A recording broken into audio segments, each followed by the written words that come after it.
வணக்கம் குழந்தைகளே, நலமா இருக்கீங்களா? இது கேபிஎஸ் கிரியேஷனோட கதை நேரம். என்ன கதை கேட்க தயாராகிட்டீங்களா?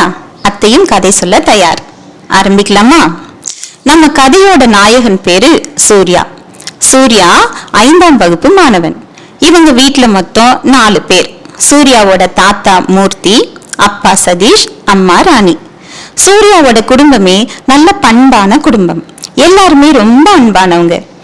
இப்ப பெரும்பாலான வீடுகள்ல குறைஞ்சிட்டு வர நல்ல பழக்கம் ஒண்ணு சூர்யாவோட வீட்டுல நிலையா வாழ்ந்துட்டு வருதுன்னு சொல்லலாம். அது என்ன பழக்கம் தெரியுமா? டிவி பார்க்காம, போனை நோண்டாம எல்லாருமா ஒன்னா உட்காந்து சாப்பிடுறதுதான். சூர்யா வீட்டுல இரவு 8:30 மணிக்கு யாருக்கு என்ன வேலை இருந்தாலும் அதையெல்லாம் அப்படியே வச்சுட்டு எல்லாரும் சாப்பிட வந்துருவாங்க. மடிக்கணினியில அவங்க அப்பா என்ன வேலை செஞ்சிட்டு இருந்தாலும், சூர்யாவுக்கு எவ்வளவு வீட்டு பாடம் இருந்தாலும் எல்லாத்தையும் அப்படியே வச்சுட்டு சாப்பிட வருவாங்க. 8:30 மணிங்கிறது அவங்க வீட்டுல சாப்பாட்டுக்கான நேரம். நீங்க எல்லாம் நினைக்கலாம், சரியான சாப்பாட்டு ராமன் குடும்பமா அதுன்னு. ஆனா அதான் கிடையாது. அந்த நேரத்துலதான் எல்லாருமா ஒன்னா உட்காந்து அன்னைக்கு காலையில இருந்து நடந்த அத்தனை விஷயத்தையும் எல்லாரும் பகிர்ந்துக்குவாங்க. சூர்யா பள்ளியில நடந்த எல்லாத்தையும் சொல்லுவான். அவங்க அப்பா சதீஷும் அவங்க அலுவலகத்துல நடந்த விஷயம், அன்னைக்கு யார் யாரு சந்திச்சாரு, என்னென்ன நடந்ததுன்னு எல்லாத்தையும் சொல்லுவார். அதே போல சூர்யாவோட தாத்தா, அவங்க அம்மா எல்லாரும் அன்னைக்கு நடந்த விஷயங்களை சொல்லி சந்தோஷமா கலகலன்னு இருக்கிற நேரம் அதுதான். இப்படி பேசுறதுனால ஒவ்வொருத்தரை பத்தியும் குடும்பத்துல இருக்கிற ஒவ்வொருத்தரும் நல்லா புரிஞ்சுக்கிறதோட யாருக்கு என்ன பிரச்சனைனாலும் அதற்கான தீர்வை உடனடியா கொடுக்க முடியும். குடும்பமும் மகிழ்ச்சியா இருக்கும். இப்படி நல்லாதான் போயிட்டு இருந்தது அந்த குடும்பம். ஒரு நாள் சூர்யாவோட அம்மா காய்கறி வாங்க மாலை 7 மணி இருக்கும். அப்போ கடைத்தெருவுக்கு போனாங்க. அங்க சூர்யாவோட வகுப்பாசிரியர் சூர்யாவோட அம்மாவை பார்த்தாங்க. அவங்க, சூர்யா ஏன் 2 நாளா ரொம்ப சோகமா இருக்கா? வகுப்புல எந்த கேள்வி கேட்டாலும் ஆளா பதில் சொல்ற புள்ள 2 நாளா ரொம்ப அமைதியா யார்கிட்டயும் பேசாம சோகமா இருக்கானே, ஏன் வீட்டுல ஏதாவது பிரச்சனையா அப்படின்னு கேட்டாங்க. சூர்யாவோட அம்மாவுக்கு ஒண்ணுமே புரியல. அப்படியா, நான் என்னன்னு பாக்குறேன்னு சொல்லிட்டு கொஞ்ச தூரம் நடந்து வந்தாங்க. வர வழியில 3வது வீட்டு மேரிய பார்த்தாங்க. என்ன ராணி, எங்க வீட்டு நாய் 2 நாளா உங்க வீட்டு வாசலே கதின்னு கிடக்குது, என்ன விஷயம் அப்படின்னு கேட்டாங்க. அப்பதான் சூர்யாவோட அம்மாவுக்கு புரிஞ்சது, 2 நாளா யாரும் ஒழுங்கா சாப்பிடுறதே இல்ல. மீந்து போன உணவுப் பொருட்களை வைக்கிறதுனால அந்த நாய் நம்ம வீடே கதின்னு கிடக்குது போலன்னு தெரிஞ்சுக்கிட்டாங்க. இதை யோசிச்சுக்கிட்டே நடந்து வந்ததால எதிரில வந்த மிதிவண்டிய கவனிக்கல ராணி. மிதிவண்டிக்காரர் வந்து இடிச்சிட்டார்.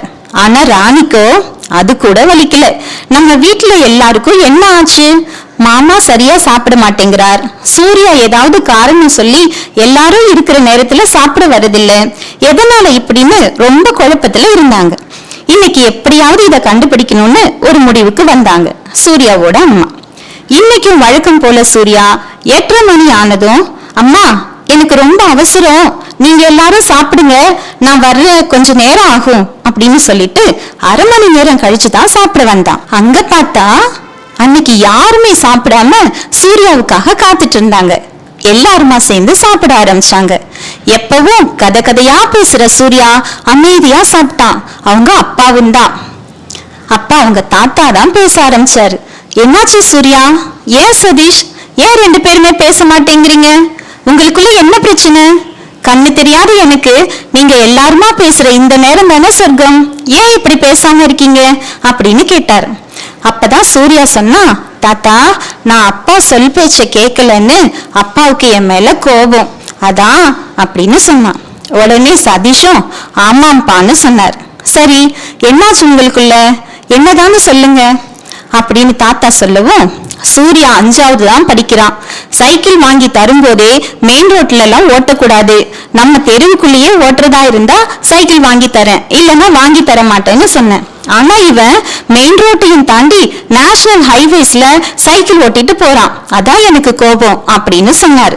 உடனே தாத்தா, நீ ஏன்பா அப்படி செஞ்ச, தப்பு தானே அப்படின்னு கேட்டார். அதுக்கு சூர்யா, தாத்தா அப்பா போன வாரம் ரோடு கான்ட்ராக்ட் வேலை முடிஞ்சிருச்சு, நான் போட்ட ரோடு எப்படி இருக்குன்னு பாருன்னு அழைச்சிட்டு போய் காட்டினாரு. சரி அதுக்கு என்ன, ரோடு ரொம்ப நல்லா இருந்தது. ஆனா 2 வருஷத்துக்கு முன்ன நான் அந்த பக்கம் போனப்ப இருந்த மரங்கள்ல எதுவுமே இப்ப இல்ல. அந்த மரங்கள்ல விதவிதமான பறவைகள் இருந்தது. அணில்கள் அங்கேயும் இங்கேயும் ஓடி ஓடி பழம் பறிச்சு சாப்பிடும். குரங்கு குட்டிகள் ஒரு மரத்துல இருந்து இன்னொரு மரத்துக்கு தாவி தாவி பழம் பறிக்கும். அங்க இருந்த புல்வெளியில முயலை பார்த்திருக்கேன். சில நேரத்துல மயில கூட பார்த்திருக்கேன். ஆனா இப்ப எதுவுமே இல்ல. அது மட்டும் இல்லாம அங்க இருந்த குளத்தையும் மூடிட்டாங்க. அதனால போன வாரம் தண்ணி குடிக்க வந்த ஒரு கண்ணுக்குட்டி ஒண்ணு அங்க தண்ணி இல்லாததால ரோட கிராஸ் பண்ணும்போது ஏதோ ஒரு வண்டியில் அகப்பட்டு காலே போயிருச்சான். அதனால நானும் என் ஃப்ரெண்ட்ஸும் சேர்ந்து அங்க ஒரு தண்ணி தொட்டி வச்சு தினமும் அங்க தண்ணி கொண்டு போய் ஊத்துறோம். அப்பதான் அப்பா பார்த்துட்டாரு அப்படின்னு சொன்னான் சூர்யா. சூர்யாவோ, அப்பா அங்க மரக்கன்றுகள் நடவும் தண்ணீர் தொட்டி அமைக்கவும் ஏற்பாடுகள் செஞ்சுட்டு தான் இருக்கும்னு சொன்னார். உடனே அவங்க தாத்தா, சரிப்பா நீ செஞ்சது நல்ல விஷயம்தான். ஆனா சின்ன பிள்ளை நீ தனியா அவ்வளவு வாகனங்கள் வர அந்த சாலையில யார்கிட்டயும் சொல்லாம வண்டி ஓட்டிக்கிட்டு போனது தப்பு தானே. அந்த கண்ணுக்குட்டிக்கு அடிபட்ட மாதிரி உனக்கு அடிபட்டா என்ன செய்யறது அப்படின்னு கேட்டார். சரி தாத்தா, இனிமே நான் அப்படி எதுவும் செய்யல, சாரி அப்படின்னு சொன்னான்.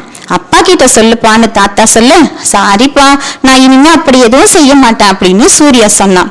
சதீஷ் அன்பா வந்து சூர்யாவை அப்படியே தூக்கி கொஞ்சினார். என்ன பிள்ளைகளா, அப்பா அம்மா என்ன சொன்னாலும் நம்ம நன்மைக்காக தானே சொல்லுவாங்க. அது மட்டும் இல்லாம என்ன பிரச்சனைனாலும் பெத்தவங்க கிட்ட வந்து சொல்லிடணும். அப்பதான் அந்த பிரச்சனைக்கு சுமூகமான தீர்வு காண முடியும். சரியா பிள்ளைகளா? இந்த கதைக்கு சரியான தலைப்பு கமெண்ட்ல சொல்லுங்க.